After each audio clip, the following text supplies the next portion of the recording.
হাতে গোনা আর কয়েকটা দিন মাত্র। তারপর ২০২৪টাও শেষ হয়ে যাবে অন্যান্য বছরের মতন। কত কিছু ভেবেছিলাম যখন এই বছরটা শুরু হচ্ছিল। কত কথাই না দিয়েছিলাম নিজেকে।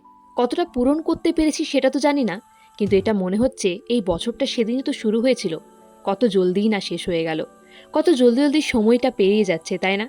আর আমরা আজও সেখানেই পড়ে রয়েছি। এমনি মনে হচ্ছে যে সময়টা দৌড়চ্ছে, শুধু আমরাই দাঁড়িয়ে রয়ে গেছি।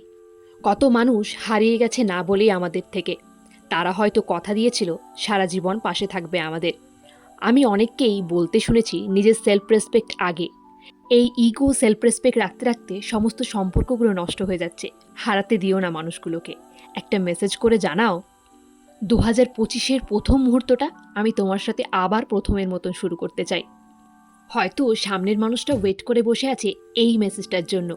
করে পর জানিও কিন্তু সে কি বলল।